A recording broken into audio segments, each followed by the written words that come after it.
অফিসে কাজের প্রেসার, বসের প্রেসার, প্রমোশনের প্রেসার, আমার জীবন থেকে সুখ আরো বেশি হারিয়ে গেল।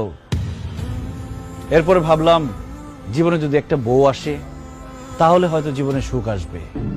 বউ আমার পাশে বসে থাকবে, মিষ্টি মিষ্টি কথা বলবে, রান্না করে খাওয়াবে, আদর করে রাতে ঘুম পাড়িয়ে দিবে। তারপর একটা বিয়ে করলাম, কিন্তু তারপর আমার জীবনের সুখ আসে নাই। অফিসের প্রেসারের সাথে আমার জীবনে আরেকটা প্রেসার যোগ হইল, সেটার নাম হচ্ছে বউয়ের প্রেসার।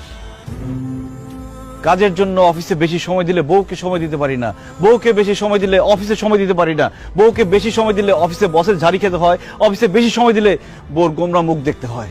তারপর আজকে এটা লাগবে, কালকে সেটা লাগবে, পরশু ওইটা লাগবে। যখন যা চায় সেটা এনে দিলে সংসারে শান্তি, না এনে দিলে অশান্তি। বউয়ের সাথে ভালো মতো কথা বললে